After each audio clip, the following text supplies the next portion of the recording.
Hey guys, welcome back to My Unpopular Opinion. Thank you for tuning in. Make sure you subscribe to the channel and turn your post notifications on if you like my commentary. So I want to talk about the queen of rap, Nicki Minaj, Nika Tanya Mirage Petty. And just what I've been calling lately is the Nicki obsession. I've noticed on social media and just in so many other areas that there is an obsession with Nicki Minaj.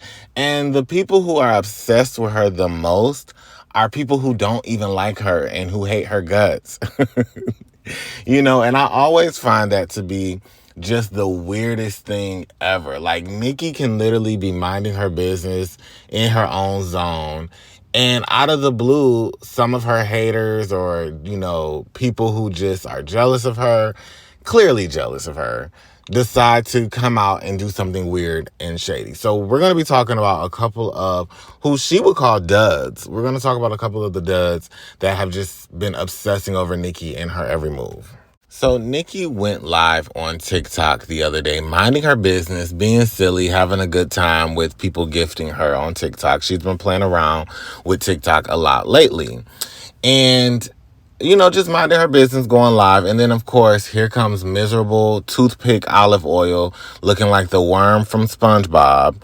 Coi Leray decided to come out like Oscar the Grouch coming up out of her trash bag, her trash can, and decided to shade Nicki on Twitter. She just has some weird obsession and some one-sided bitter beef, with Nicki for literally no reason. Nicki has never done anything to this chick, and she literally tries to shade Nicki all the time. So she got on here and she said that, oh, it's so funny how people who were talking about TikTok in the past, and I'm paraphrasing, are now eating it up or something along those lines.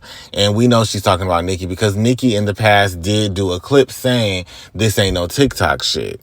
And she can stand by what she said, Coi the Worm. She said what she said, in the words of Nene Leakes. She was talking about Seeing Green, and she was just saying that Seeing Green was on a different type of song lyrically. We know that nowadays a lot of these people are making songs just so they can blow up on TikTok and sound like little, generic beats and generic songs that people can dance to. And what Nicki was saying is this is not one of those. If you took offense to it because you are lackluster and one-dimensional, Coi Sharptooth the Worm, then that's on you. Like, I don't know who boosted this little girl's ego up so much. Her and Mulatto, the lottery ticket, they both really have these egos like they are just some superstars or something, and they're not. Coi, nobody has to copy you, especially not Nicki Minaj. First and foremost, Nicki has always utilized social media to connect with her fans all the way back in MySpace days. So why would she not capitalize off of every single social media platform that her fans ask her to be on? See, the difference between her and you is you don't have any fans, okay? Her fans, us, we ask Nicki to get on platforms. We ask her to do stuff, to get on live on TikTok, to get on live on Instagram. So she wants to connect with us. That's how she got to where she was at. You need to be taking notes, okay? We know no one asked you to do anything. Just like you just flopped with this one album and no one asked you to do another one, and you about to release another one a whole month later and they both about to flop. So get a grip. Stop being bitter. It's not Nicki's fault that you're flopping. She has nothing to do with your 10,000 copies sold on your album, sweetheart. Get a grip and keep them braces, or get them braces back on so your teeth won't go back to looking like this. Bye. So Nicki once again was minding her business the other day, and she decided to give us Barbs, her fans, the snippet to one of the snippets that she released to one of her songs that's on her upcoming album, Pink Friday 2, which is coming out on November 17th, 2023, this year.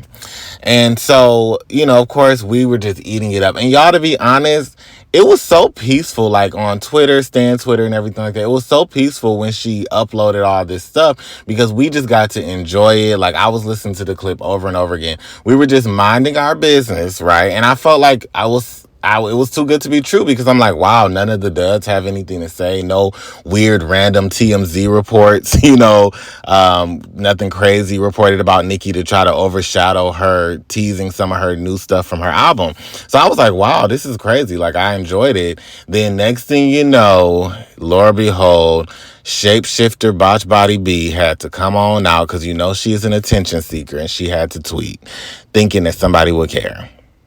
So after that, the shapeshifter says, never let them know your next move. Just know mine is personal. Like, ma'am, we don't care. We don't care, Cardi. We don't care about anything that you claim to be personal. We know that what's personal is the fact that you have a camp of writers of 20,000 writers. That's what's personal. Amy had to expose that and you got mad about it. That's what's personal. We don't care about your generic music that you're going to put out with all this alleged payola and whatever else and other assistance that you get with it. We don't care about your 50,000 writers. We don't care about that. That's what's personal. What's personal is the fact that you change your face every 3 to 5 business days. That's what's personal. What's personal is that you probably have a plethora of faces that you can choose from to see which person you want to be each day, personality wise and face wise. What's personal is that you got 10,000 ribs removed each and every time you go and get on that surgery table looking crazy. What's personal is when you went to that basement, allegedly, according to you, in New York and got your butt blew up with any kind of substance in the world. That is what's personal. What's personal is your 50 nose jobs and your facelift at 30. That's personal. Everything else, we don't really give a crap about. We don't care. Hip hop is not for you. It's not about you. In all honesty, you should just retire from it instead of trying to make it seem like you this big shot rapper. Girl, you're not it. Just retire. Go be a comedian, or go be an actress because we know you're great at being fake and being inauthentic. Go do that and retire from rap and leave this to Nicki. But if you want to release your music, do it, girl. We don't care. If you want to, release an album, do it. Go ahead. And let's see if your slow in the brain fans, quote unquote fans, will support what you do. But at the end of the day, nobody truly respects you 50,000 faces because we know that everything is allegedly bought and paid for, including your new face. Y'all, then after that, Infinity Faces Cardi B allegedly paid Horsetooth Powder Nose Armand to get on social media and try to troll Nicki. So we know that Akbar was releasing her tribute to Nicki. He got on there to troll her for Cardi B. Allegedly, he's on her payroll allegedly. That's what's word on the streets. According to him, actually, he even said it himself before. So I don't even know if I have to say allegedly, but I'll just say it anyway. To come for Akbar. And then, of course, he's been tweeting little stuff about Nicki, trying to get a rise up out of the barbs, trying to, say little things and throw little jabs at Nicki, and then posted some picture of Cardi talking about, oh, she looks so pretty and natural. It's like, y'all don't even make it obvious at this point when she hit y'all up like, hey, you need another 10K for some posts, allegedly. Y'all make it so obvious when she pays y'all. So it's just weird. But he got on social media on his YouTube channel. Of course, he used Nicki Minaj, the Queen, for his little thumbnail as clickbait or whatever, even though it's like, why are you even talking about her? But whatever, you got her name in your horse tooth mouth all the time. But anyway, so he says, oh, a little birdie told me, a little birdie, because that's how he talks, a little birdie with them protruding teeth, chiclet teeth, told him that Cardi was going to be doing something super major, that her next stuff that she's going to release is going to be so big, and that's the word on the street, that it's going to be so major and the girls better watch out. Like, boy, shut your horse hay eating butt up. We know that you got that directly from the shapeshifter herself. She probably told you, I'm going to be releasing you want to know something? I'm going to be releasing some really good stuff. It's like, girl and horse, we do not care. Armand, clean it up. Clean out your nose. The tricks are tired. You are the epitome of a peasant, and we are done with you the same way we done with her. We don't care about none of that BS.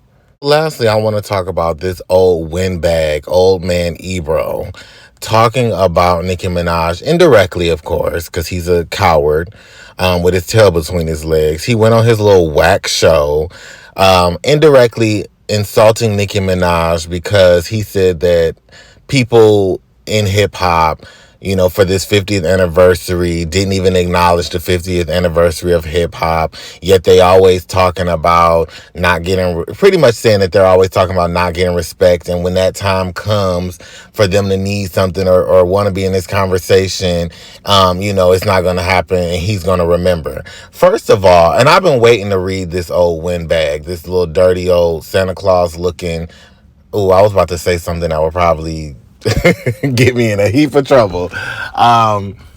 It's sad because, for one, who is Ebro? I've been really wanting to know that for the longest time. Who the fuck is Ebro? I have no idea who an Ebro is besides an old man with a gray beard who gets on a microphone and talks about people who rap. That's all I know of him. I don't know any music by him. I don't know what he did. I don't know what, it's so crazy how he kind of threw a threat out there, like, yeah, I'm going to remember that, as if he's like the gatekeeper or a key holder to hip hop. How is he any voice in hip hop when he hasn't done anything for hip hop? We don't know any of his contributions, alleged contributions to hip hop. So who are you to speak in this conversation? And who are you to threaten people and throw indirect shots about this? And if you were speaking about Nicki Minaj, which we know they were because they have a Nicki obsession, he's one of the main people who spearheaded hate against Nicki.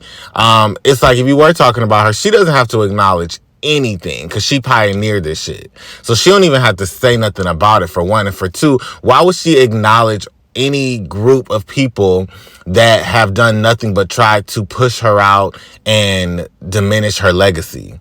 You're one of those main people. Why would she acknowledge you or any of these people talking about the 50th anniversary of hip hop when she's constantly had to fight for y'all to even respect her in hip hop? So she doesn't have to say anything. But my issue is, why does this man keep thinking that he is some important, valuable voice in hip hop, or like he can really do something? We don't care about what he does. I know they said allegedly he has something to do with Apple and some radio play stuff. And, he helps some of the girls get radio play and different things like that. Don't care about none of that fake stuff. Don't care about none of these vanity titles. Who are you and what have you done for hip hop? And the answer will be nothing, Ebro. No one knows you. The only time people acknowledge you is when you're talking about actual important people. You're not the important person, okay? So guys, let me know down in the comments what you think about this video and the topics in this video. And don't forget to subscribe to the channel. Bye-bye.